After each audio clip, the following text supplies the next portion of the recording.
And welcome to enjoy chemistry with Yash. Chemical kinetics की doubt series में आप लोगों का बहुत बहुत स्वागत है। आज हम लेकर के आ गए हैं बिल्कुल नया फ्रेश लेक्चर। आप पहली बार आए हैं तो डेफिनेटली इस चैनल को लाइक करें, सब्सक्राइब करें और इस वीडियो को दोस्तों के साथ जरूर शेयर करें। Let's start with the fresh new question. The rate law for the single step reaction माने ये कौन सी रिएक्शन हो गई? ये हो गई एलिमेंट्री रिएक्शन। एलिमेंट्री रिएक्शन में जो कोएफिशिएंट होता है वो ही पावर बनता है। माने इसका रेट एक्सप्रेशन अगर मैं लिखना चाहूं तो a की पावर 2 बनेगा और b की पावर 1 बनेगा and that is going to be option B. ठीक है, चलो। For a reaction of the type A plus B products, it is observed that doubling the concentration of A causes the reaction rate to increase 4 times. माने A की concentration अगर हम double करते हैं तो रेट 4 टाइम्स हो जाता है। माने A की concentration का पावर 2 है, but doubling the amount of B does not affect the rate. माने B की concentration रेट पर कोई असर नहीं कर रही है। इसका मतलब ये हुआ कि इसका रेट एक्सप्रेशन अगर मैं लिखना चाहूं तो के ए की पावर 2 और बी की पावर 0 ऐसा होना चाहिए, या तो फॉर्मूला में बी कंसंट्रेशन होगा ही नहीं एंड योर आंसर इज 2। चलो, पॉइंट आउट इनकरेक्ट। ध्यान से, incorrect statement. Rate law is an experimental value. बिल्कुल सही है। क्यों? क्योंकि वो एक्सपेरिमेंट से ही डिराइव होता है। क्यों? क्योंकि रिएक्टेंट की कौन सी कंसंट्रेशन का पावर रेट पर असर करता है वो प्रैक्टिकली ही पता चलता है। Law of mass action is a theoretical proposal. Yes, ये भी सही है। Rate law is more informative than law of mass action for developing mechanism. ये भी सही जा रहा है। और अब देखते हैं कि fourth, rate law is always different from the expression of mass law, law of mass action. ये गलत है। हालांकि होता ही है कि ज्यादातर केस में लॉ ऑफ मास एक्शन से जो डेरिवेशन मिलता है ना वो ही रेट लॉ बनता है, लेकिन हर बार ऐसा ही हो वो जरूरी नहीं है। और ऐसा भी सही है कि वो हर बार गलत ही हो, ये भी जरूरी नहीं है। तो फिर इसका आंसर हो जाएगा फोर्थ। चलो, फॉर एन एलिमेंट्री प्रोसेस, ये एलिमेंट्री है माने इसका रेट एक्सप्रेशन अगर मैं लिखना चाहूं, एलिमेंट्री रिएक्शन का मतलब ये होता है कि जो स्टोइकोमेट्रिक कोएफिशिएंट है वो ही पावर बनेगा। माने x का पावर 2 और y का पावर 1। द मॉलिक्यूलरिटी इज, अब मॉलिक्यूलरिटी जो ऑर्डर ऑफ द रिएक्शन है, ठीक है ना, वो क्या होता है? जो कोएफिशिएंट है वही होता है। इसका मतलब ये हुआ कि ये रिएक्शन एलिमेंट्री है, तो रिएक्शन में जितने स्पीशीज दिखाए ना वो सभी साइमल्टेनियसली एक दूसरे के साथ कोलाइड करके रिएक्शन करेंगे। तो इसमें है 2 और ये है 1, तो इसकी मॉलिक्यूलरिटी हो जाएगी 3। चल, for a reaction A plus B gives products, the rate of the reaction was doubled when the concentration of A was doubled. माने A की concentration का power 1 है। The rate was again doubled when the concentration of both A and B were doubled. अब A भी double किया है और B भी डबल किया है, तो A के डबल करने से तो रेट डबल होगा ही, लेकिन A और B दोनों डबल करने पर भी डबल ही हो रहा है। इसका मतलब ये हुआ कि B की कंसंट्रेशन रेट पर कोई असर नहीं कर रही है। तो रेट एक्सप्रेशन क्या बनेगा? Rate is equal to K A की कंसंट्रेशन का पावर 2, B की कंसंट्रेशन का पावर 0। ठीक है, तो 2 and 0 will be the, double हो रहा है ना, तो ये गलती कर दी मैंने। यहाँ पर 2 and 0 नहीं आएगा, 1 and 0 आएगा, क्योंकि A की कंसंट्रेशन डबल करने पर डबल हो रहा है। तो A का पावर 1 और B का पावर आएगा 0। So this should be the answer. ठीक है, चल। For the reaction A plus B gives products, it is found that the order with respect to A is 1 and order with respect to B is half when the concentration of A and B are increased 4 times. तो पहले तो ये लिख लो कि rate is equal to क्या होगा? R1 is equal to K A की power 1 है एंड बी की पावर हाफ है, ठीक है, चलो एक काम करते हैं, इसको अलग से नीचे सॉल्व करते हैं, जगह शायद कम पड़ सकती है। ठीक है, तो R1 is equal to K ए और बी की power half. Now A dash is what, A dash is 4 times A, क्यों, क्योंकि दोनों की कंसंट्रेशन 4 टाइम्स करी है, and B dash is what 4 times B. तो R2 इज इक्वल टू क्या होगा, के 4 टाइम्स ए की कंसंट्रेशन का पावर 1 एंड 4 टाइम्स बी की कंसंट्रेशन का पावर हाफ। तो ये बनेगा के, 4 बाहर ले लूं तो यहाँ आएगा ए, 4 का स्क्वायर रूट माने हो जाएगा 2 और यहाँ बी की पावर हाफ। तो ये हो चुका 8 टाइम्स के ए इंटू बी की पावर हाफ। अब इसको देखें, ये जो है ना, ये है, इसका मतलब क्या हुआ कि R2 इज 8 टाइम्स R1। तो आपका आंसर हो जाएगा, नया रेट इंक्रीज हो जाएगा ओरिजिनल रेट से 8 टाइम्स। चल, the rate law for a reaction A plus B gives product is rate is equals to K A की power 1 है और B की power 2 है, then which of the following statement is false, गलत find करना है। if B is kept constant while A is double the reaction will proceed twice the rate, सही, B को कोई चेंज नहीं करे, A को डबल करेंगे तो रेट डबल हो जाएगा, तो ये स्टेटमेंट तो करेक्ट है। If A is kept constant while B is reduced to 1 quarter, ये क्या कर दिया, 1 क्वार्टर माने 1/4 कर दिया, तो 1/4 का पावर स्क्वायर करना है, तो कंसंट्रेशन 1/4 करोगे, 1/4 करोगे तो रेट 1/4 का square that is 1/16, 16 times less हो जाएगा। The rate will be halved, गलत। If A and B are both doubled, इसको भी डबल करो, इसको भी डबल करो, तो ये डबल होगा, ये डबल का स्क्वायर माने 4 इंटू 2 8 टाइम्स होगा, तो will proceed 8 times faster, correct. This is a third order reaction, right, 1 + 2 is equal to 3, okay, तो ये गलत है, क्यों, क्योंकि अगर आपने कंसंट्रेशन 1/4 कर दी ना, तो 1/4 का स्क्वायर होता है 1/16, तो रेट 16 टाइम्स लेस हो जाएगा, हाफ नहीं होगा। हाँ, इसका पावर हाफ होता ना तो डेफिनेटली 1/2 होता। For a chemical reaction A gives B, the rate of a reaction doubles when the concentration of A is increased 8 times, तो ऑर्डर क्या होगा, ध्यान से देख लो भाई, रेट इज इक्वल टू क्या है, R इज इक्वल टू के इंटू ए की पावर मान लो कि n है, ठीक है, बात समझ लेना ध्यान से, और R डैश जो है ना, R dash is equal to K A dash की पावर n है, where A dash is what, A dash is what, concentration of A is increased 8 times, तो 8 टाइम A है, ध्यान से, तो यहां पर क्या होगा, that is the rate of a reaction doubles, माने, अच्छा पहले तो यहां पर मैं एक चेंज कर दूं, 8 टाइम्स A और उसकी पावर n टाइम्स, ठीक है ना, तो k is equals to n times और यहां पर आ गया a की पावर n टाइम्स। अब इसको देखो ध्यान से, r डैश है, अंदर क्या है, ये तो ये है, माने ये हो चुका है r dash is equals to 8 की पावर n अपॉन r हो चुका है, बताओ। अब इसको देखो, r डैश की वैल्यू बताई है कि वो ट्वाइस r है, तो twice r is equal to 8 का पावर n r, तो सिंप्लीफिकेशन क्या बैठा, 8 का power n is equal to 2, तो इसको मैं कर देता हूं 2 का पावर 3 का power n is equal to 2, माने 3 power 3n is equal to 2 का पावर 1, माने 3n is equal to 1, so n is equal to 1/3।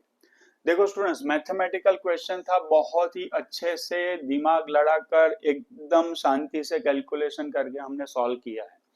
ऐसे क्वेश्चंस अगर आपको भी तकलीफ दे रहे हैं, आपके ट्यूशन की टेस्ट में या तो आपके मॉड्यूल में, आप कहीं पर भी पढ़ रहे हैं, बहुत सारे स्टूडेंट्स हमारे साथ जुड़ते जा रहे हैं कि उन लोगों को अपनी कॉर्पोरेट एग्जाम्स में जो भी टेस्ट होते हैं ना, उस टेस्ट में जो क्वेश्चंस आते हैं उस क्वेश्चंस की आंसर की मिल जाती है, सॉल्यूशन भी मिल जाता है साथ में प्रिंटेड, लेकिन फिर भी उसको कैसे सॉल्व करना है वो अप्रोच समझ में नहीं आता है। तो अगर उनको सिखा दिया जाए ना तो आने वाली एग्जाम के अंदर वो बहुत ही अच्छा परफॉर्म कर लेंगे, और वो ऐसा करने भी लगे हैं हमारे साथ जुड़ने के बाद। तो अगर आप भी किसी पर्टिकुलर टॉपिक के अंदर आप अपने डाउट सॉल्व कराना चाहते हैं, या तो अपनी स्कूल की या कॉर्पोरेट एग्जाम्स की, आपने इंडिविजुअल ट्यूशन की भी कोई टेस्ट हो रही है उसका सॉल्यूशन चाहते हैं, उसके डाउट्स डिस्कस करना चाहते हैं, तो हमारे पास डिस्क्रिप्शन में नंबर दिए हैं, हमें कांटेक्ट करें, we will definitely help you out. चलो, the rate constant of a first order reaction depends on, तो rate constant is equal to K, A की पावर हो गई 1, फर्स्ट ऑर्डर रिएक्शन बताया ना। ओके, तो concentration of the reactant, concentration of the reactant बिल्कुल सही, कंसंट्रेशन ऑफ द प्रोडक्ट, तो प्रोडक्ट की कंसंट्रेशन वो डिपेंड नहीं करेगा, टाइम पर डिपेंड नहीं करेगा। अच्छा एक मिनट, रेट कांस्टेंट है तो रेट कांस्टेंट तो कंसंट्रेशन ऑफ रिएक्टेंट पर भी डिपेंड नहीं करता है। रेट कांस्टेंट सिर्फ एक ही चीज पर डिपेंड करता है और वो है टेम्परेचर, तो टाइम पर भी डिपेंड नहीं करेगा और वो डिपेंड करेगा टेम्परेचर पर। हाँ, रेट है तो वो किस पर डिपेंड करेगा, रेट है तो वो कंसंट्रेशन ऑफ रिएक्टेंट पर डिपेंड करेगा, टाइम पर भी डिपेंड करेगा। कंसंट्रेशन घटती जाएगी, डिक्रीज होती जाएगी तो रेट डिक्रीज होगा, और टाइम इंक्रीज होता जाएगा, रेट डिक्रीज होता जाएगा। ठीक है, लेकिन यहाँ पर रेट कांस्टेंट है। ओके, चलो,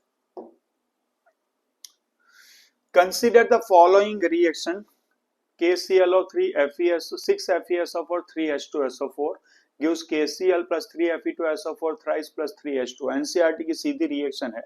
Which of the statements regarding these is incorrect?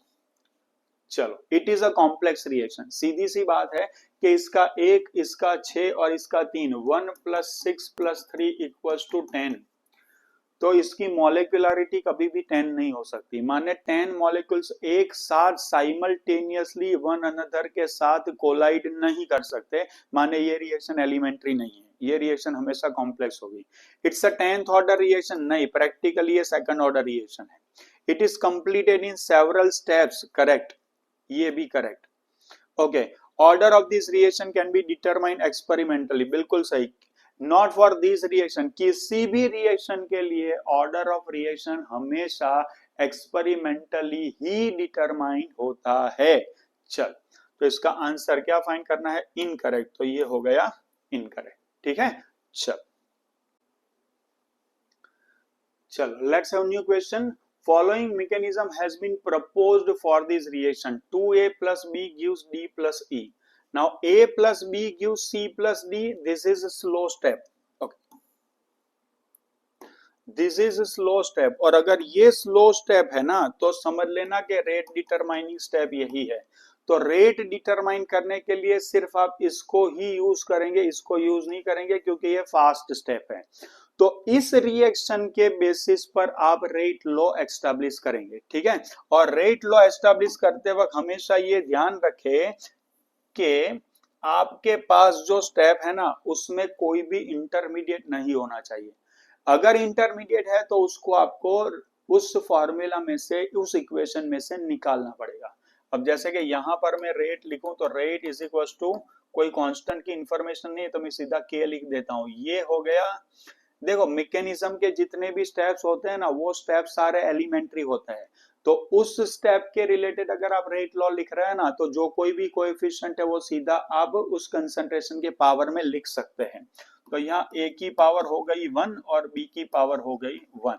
अब देख लो, क्या A and B both are the reactant और प्रोडक्ट ऑफ ओवरऑल रिएक्शन? हाँ, अगर इसमें कोई इंटरमीडिएट आ रहा है तो that intermediate is not allowed in rate expression. ठीक है, तो उसका रेट एक्सप्रेशन क्या हो जाएगा, ऑप्शन नंबर 2। ठीक है, चलो, the chemical reaction twice O3 plus 3 O2 proceeds as follow। O3 reversibly gives O2 plus O, fast step है। O plus O3 gives twice O2 slow है, तो ये अपना रेट डिटरमाइनिंग स्टेप है। इसकी मदद से हम क्या फाइंड करेंगे, रेट एक्सप्रेशन फाइंड करेंगे। The rate expression can be, ध्यान से मैं इसका इक्विलिब्रियम यहाँ पर लिख देता हूं कि फॉरवर्ड डायरेक्शन का इक्विलिब्रियम कांस्टेंट K1 है, बैकवर्ड का K2 है और मान लेता है कि इसका K3 है। ठीक है, चलो तो इसको मैं यहाँ पर एक्सप्रेस करूंगा। मुझे काम की चीज क्या है, मुझे काम की चीज है ये देखो, तो रेट इज इक्वल टू क्या होगा, rate constant K3 into O3, check करो। अब इसको ध्यान से देखिए कि इसमें रेट एक्सप्रेशन में O है एंड O3 है, जिसमें O3 तो हमारी ओवरऑल रिएक्शन का कंपोनेंट है, लेकिन ये जो O है ना, ये हमारी ओरिजिनल मेन रिएक्शन का कंपोनेंट नहीं है, माने कि वो इंटरमीडिएट है। तो रेट एक्सप्रेशन में कभी भी इंटरमीडिएट नहीं आना चाहिए, तो क्या करना पड़ेगा, उससे निकालना पड़ेगा। उसको निकालने के लिए हम यूज करेंगे फर्स्ट स्टेप का। कैसे यूज करता हूं, ध्यान से देखना कि मैं लिख रहा हूं कि rate of forward reaction is proportional to reactant of forward reaction, that is K1 into O3 concentration. Now rate of reverse reaction, that is R of R, is equal to reverse का equilibrium rate constant है K2 और उसके reactant है O2 and O। फिर से एक बार, ये है फॉरवर्ड रिएक्शन और ये है रिवर्स रिएक्शन। तो फॉरवर्ड रिएक्शन का रिएक्टेंट है O3, so rate of forward is equal to K1 into O3 concentration. Reverse की मैं बात करूं तो उसके रिएक्टेंट है O2 एंड O, तो rate of reverse reaction is equal to K2 into O2 concentration into O concentration. अब ये इक्विलिब्रियम रिएक्शन है, तो डेफिनेटली रिवर्सिबल इक्विलिब्रियम रिएक्शन है, तो इसमें कभी तो इक्विलिब्रियम आएगा। तो आप कह सकते हैं कि एट इक्विलिब्रियम क्या होगा, एट इक्विलिब्रियम क्या होगा, R of F is equal to R of R होगा, that is K1 into O3 is equal to K2 into O2 into O होगा। अब O क्या होगा, K1 upon K2 O3 upon O2। अब इसको उठाकर मैं यहां रख देता हूं। देखो भाई ध्यान से, तो ये क्या हो गया, K3 into K1 upon K2 into O3 upon O2 into O3। इन सबको मिलाकर मैं K डैश लिख देता हूं, K डैश, ये हो गया O3 की कंसंट्रेशन का स्क्वायर और O2 की कंसंट्रेशन का -1। ये एक बहुत ही अच्छी रिएक्शन है। With respect to ozone, it is second order reaction. With respect to oxygen, it is -1 order reaction, and overall it is a first order reaction. अब सुनना ध्यान से, ये रिएक्शन जैसे जैसे आगे बढ़ेगी ना, वैसे वैसे इसका रेट बहुत ही फेड हो जाएगा, बहुत कम हो जाएगा। And that is actually blessing के ओजोन का डिकम्पोजिशन इतना आसान नहीं है। क्यों, क्योंकि जैसे जैसे आगे बढ़ेगा O3 की कंसंट्रेशन कम होगी, O3 की कंसंट्रेशन कम होगी तो रेट एसएच भी कम होगा। जैसे जैसे O3 की कंसंट्रेशन, रिएक्शन आगे बढ़ेगी, O3 कंज्यूम होगा, O2 प्रोड्यूस होगा। जैसे जैसे O2 प्रोड्यूस होगा, O2 की कंसंट्रेशन का पावर भी -1 है, माने O2 की कंसंट्रेशन भी पार्टिसिपेट करती जाएगी और उसका कंसंट्रेशन का पावर -1 है, माने जैसे जैसे O2 की कंसंट्रेशन बढ़ेगी वैसे वैसे भी रेट क्या हो जाएगा, डिक्रीज होता जाएगा। तो ये बहुत ही अच्छी एक्सप्लेनेशन है रिलेटेड टू ओजोन से ऑक्सीजन। चल, the hypothetical reaction A2 plus B2 gives twice AB follows the mechanism as given below। मैं आपको एक हिंट दे देता हूं कि ये जो रिएक्शन है ना, Br2 plus H2 gives twice HBr को फॉलो करती है। चलो, तो Br2 reversibly Br plus Br या तो twice Br, ये एक फास्ट स्टेप है।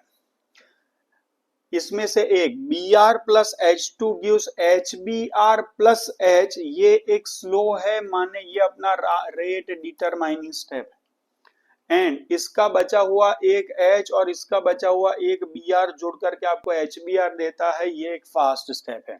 अब सेम वे यहां पर मैं equilibrium rate constants K1, K2, K3, K4 डाल रहा हूं। चलो भाई, इसका यूज करेंगे, आगे बढ़ेंगे। चलो कैसे करेंगे, सबसे पहले तो इसके बेसिस पर रेट इज इक्वल टू क्या हो जाएगा, K3 इंटू ए इंटू B2 हो जाएगा। अब देखो ध्यान से, B2 तो रिएक्शन का पार्ट है लेकिन A रिएक्शन का पार्ट नहीं है, तो आपको क्या करना पड़ेगा, आपको रिएक्शन के जो रेट लॉ है ना उसमें से A को निकालना पड़ेगा, इसलिए आप जाएंगे फर्स्ट स्टेप पर। अभी जैसे मैंने समझा कि rate of forward is equal to K1 into A2 की कंसंट्रेशन हो जाएगा, and rate of reverse is equal to K2 और A प्लस ए है, या तो ये सोच लो कि ट्वाइस A है, तो यहां पर क्या हो जाएगा, यहां पर हो जाएगा A का स्क्वायर। अब इक्विलिब्रियम एस्टेब्लिश होगा तो एट इक्विलिब्रियम क्या होगा, एट इक्विलिब्रियम क्या होगा, R of forward and R of reverse will be same, so K1 A2 concentration, K2 A concentration का पावर 2, सो A कंसंट्रेशन का power 2 is equals to K1 upon K2 into A2 concentration, so concentration A is equals to K1 upon K2 का power half और A2 का power भी half. इसको उठाकर यहां रख सकते हैं, तो कैसे हो जाएगा देख लो, ये हो गया आपका K3, ये हो गया K1 अपॉन K2 का पावर हाफ, A2 की कंसंट्रेशन का पावर हाफ, और ये हो गया B2। इन पूरे को मैं K डैश कह दूं तो K डैश A2 की पावर हाफ एंड B2 की पावर, तो ये है हाफ और ये है 1, तो कुल मिलाकर 1.5 या तो 3/2 या तो 1.5। This should be the answer, so हमारा आंसर हो गया 3। ओके, चल ये मैकेनिज्म लिखने की खुद प्रैक्टिस करें, आपका कॉन्फिडेंस बहुत बढ़ जाएगा। चलो, the rate of the reaction RCl plus NaOH gives ROH plus NaCl is given by K1 into RCl। माने क्या है कि यह सिर्फ अल्काइल हैलाइड की कंसंट्रेशन पर ही डिपेंड करता है, NaOH पर डिपेंड नहीं करता है। आप लोगों ने अगर ऑर्गेनिक केमिस्ट्री पढ़ा है तो आप समझ सकते हैं कि SN1 का एग्जाम्पल है। चलो, double on doubling the concentration of NaOH, गलत, क्योंकि उसके ऊपर वो डिपेंड ही नहीं करता है, गलत। How on reducing the concentration of RCl to half, ये बिल्कुल सही है कि इसको हाफ करोगे तो ये भी हाफ हो जाएगा। Decrease on increasing the temperature of the reaction, अब समझ लो कि किसी भी रिएक्शन में अगर आप टेम्परेचर बढ़ाते हो ना तो उसका रेट कांस्टेंट बढ़ता ही है, और रेट कांस्टेंट अगर बढ़ेगा ना तो रेट भी बढ़ेगा ही, वो कभी कम नहीं होगा, तो ये गलत। unaffected by increasing the temperature of the reaction, ये भी गलत, क्यों, क्योंकि टेम्परेचर में चेंज करोगे तो K चेंज होगा, K चेंज होगा तो रेट भी चेंज होगा, तो सही आंसर है हमारा second option. For reaction NO2 plus CO gives CO2 plus NO, the rate expression is rate is equals to K of NO2 का पावर 2। ये भी अपने आप में एक बहुत ही बढ़िया रिएक्शन है। चेक करो कि इसमें रिएक्टेंट CO है जो रेट एक्सप्रेशन में इन्वॉल्व नहीं है। दूसरा, ये रिएक्शन में NO2 का कोएफिशिएंट 1 है जिसका एक्चुअली कंसंट्रेशन में पावर बनता है 2। तो किसी को ये बोल दिया जाए सिर्फ इक्वेशन से कि भाई ये रिएक्शन सेकंड ऑर्डर है, तो जिसका नॉलेज बहुत ही सुपरफिशियल है ना, वो ये कंक्लूजन निकाल देगा कि हाँ भाई सही है, NO2 का पावर 1 और CO का पावर 1। गलत, CO रेट एक्सप्रेशन में होता ही नहीं है, और दूसरा NO2 का कोएफिशिएंट 1 है लेकिन उसका पावर 1 नहीं, उसका पावर 2 है। इसका मतलब ये हुआ कि NO2 की कंसंट्रेशन डबल करोगे ना तो रेट 4 टाइम्स होगा, और CO की कंसंट्रेशन में कुछ भी चेंज करो रेट पर कोई असर नहीं पड़ेगा। चलो, the number of molecules of CO involved in the slowest step will be 0। क्यों, क्योंकि अगर वो इन्वॉल्व होता स्लोएस्ट स्टेप में तो डेफिनेटली वो रेट एक्सप्रेशन का पार्ट होता, लेकिन वो रेट एक्सप्रेशन में नहीं है, माने वो स्लोएस्ट स्टेप में नहीं है। The rate law of the reaction A plus 2B gives product। चलो, A plus 2B gives product माने रेट लॉ ध्यान से देख लो, ये प्रोडक्ट के फॉर्म में एक्सप्रेस किया है। क्यों, क्योंकि अगर रिएक्टेंट के फॉर्म में लिखना है तो माइनस DA/dt होता equals to minus half DB/dt होता, लेकिन यहाँ प्रोडक्ट के फॉर्म में है तो आगे माइनस नहीं आएगा, dP/dt, ठीक है ना। और इसका मतलब ये हुआ कि A plus 2B gives P है। क्यों? क्योंकि यहाँ पर आगे 1 है, माने 1/1 है, माने P का कोएफिशिएंट 1 है। Is equals to what? Is equals to what? K A की पावर 2 और B की पावर 1। देखो ये कितना कॉमेडी है। A का कोएफिशिएंट 1 है लेकिन उसका पावर 2 है, B का कोएफिशिएंट 2 है, इसका पावर 1 है। Okay, if A is taken in large access, माने A हमने बहुत ज्यादा ले लिया, माने क्या हुआ पता है कि रिएक्शन में उसकी कंसंट्रेशन रेट पर कोई असर नहीं करेगी, माने ये reaction with respect to A क्या हो चुके हैं? स्यूडो रिएक्शन हो चुके हैं, स्यूडो। तो ओवरऑल रेट का असर सिर्फ बी की कंसंट्रेशन से होगा और वो भी बी की कंसंट्रेशन का पावर क्या है? 1 है। तो अब बी की कंसंट्रेशन डबल करोगे तो रेट क्या होगा? डबल होगा। चेक करें, the order of the reaction will be now 1। क्यों? क्योंकि ए की कंसंट्रेशन आपने इतनी ज्यादा कर दी है कि उसमें थोड़ा बहुत चेंज होगा भी ना तो ओवरऑल रेट पर असर नहीं करेगा। आप ये कह सकते हैं कि reaction has become pseudo with respect to concentration of A. अब इससे उल्टा कर लो कि बी की कंसंट्रेशन एक्सेस कर दो, तो बी की कंसंट्रेशन में कोई भी चेंज करोगे तो रेट पर कोई चेंज नहीं होगा। तो आप कह सकते हैं कि reaction has become pseudo with respect to concentration of B. चलो, the acidic hydrolysis of ester. ध्यान रहे कि हाइड्रोलिसिस ऑफ एस्टर दो तरह से होता है। हाइड्रोलिसिस ऑफ एस्टर होता है एसिडिक कंडीशन में, बेसिक कंडीशन में। Hydrolysis of ester in acidic condition is pseudo first order reaction, जिसमें वाटर की कंसंट्रेशन ऑलमोस्ट कांस्टेंट मानी जाए तो it follows first order kinetics, so it is a pseudo first order reaction. And second thing, it is performed in basic medium also.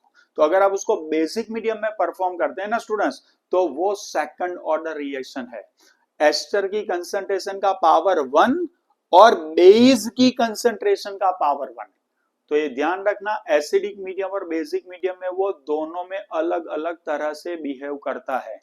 तो acidic medium में it's a pseudo first order reaction under the impression that water concentration remains constant, and basic medium में rate of reaction depends on ester concentration as well as base concentration, and दोनों का power 1 है, तो it's a second order reaction. लेकिन यहां पर क्या दिया है? Acidic, so it is pseudo first order reaction. ठीक है, ध्यान रखना। The reaction twice A plus B reversibly P follows the mechanism. ठीक है, तो twice A reversibly A2A fast है and A2 plus B gives P slow है। तो आपको ऑर्डर ऑफ रिएक्शन निकालना है। चलो तो भाई मैकेनिज्म का यूज करते हुए हम आगे बढ़ेंगे।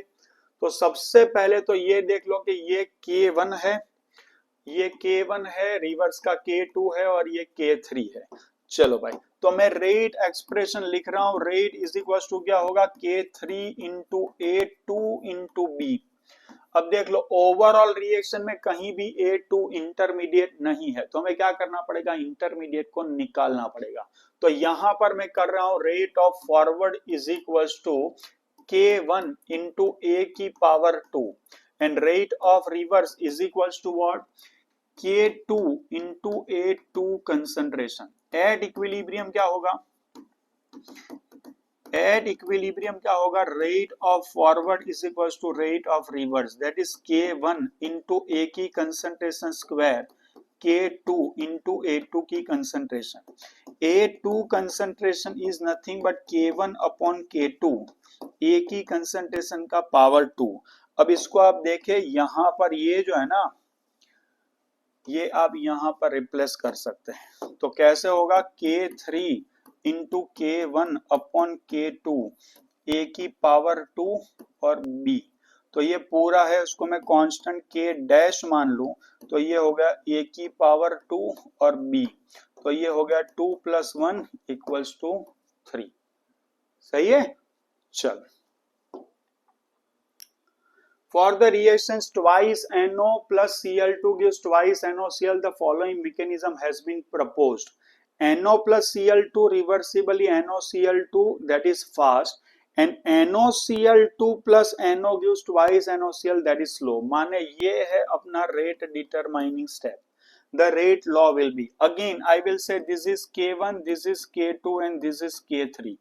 ऐसी शायद ये तीसरी चौथी मैकेनिज्म वाला क्वेश्चन आया है, तो अब तक आप लोगों को समझ में आ गया होगा कि इसको कैसे टैकल करना है स्टूडेंट्स। तो सबसे पहले तो स्लो स्टेप, माने रेट इज इक्वल टू क्या होगा, K3 into NOCl2 into NO।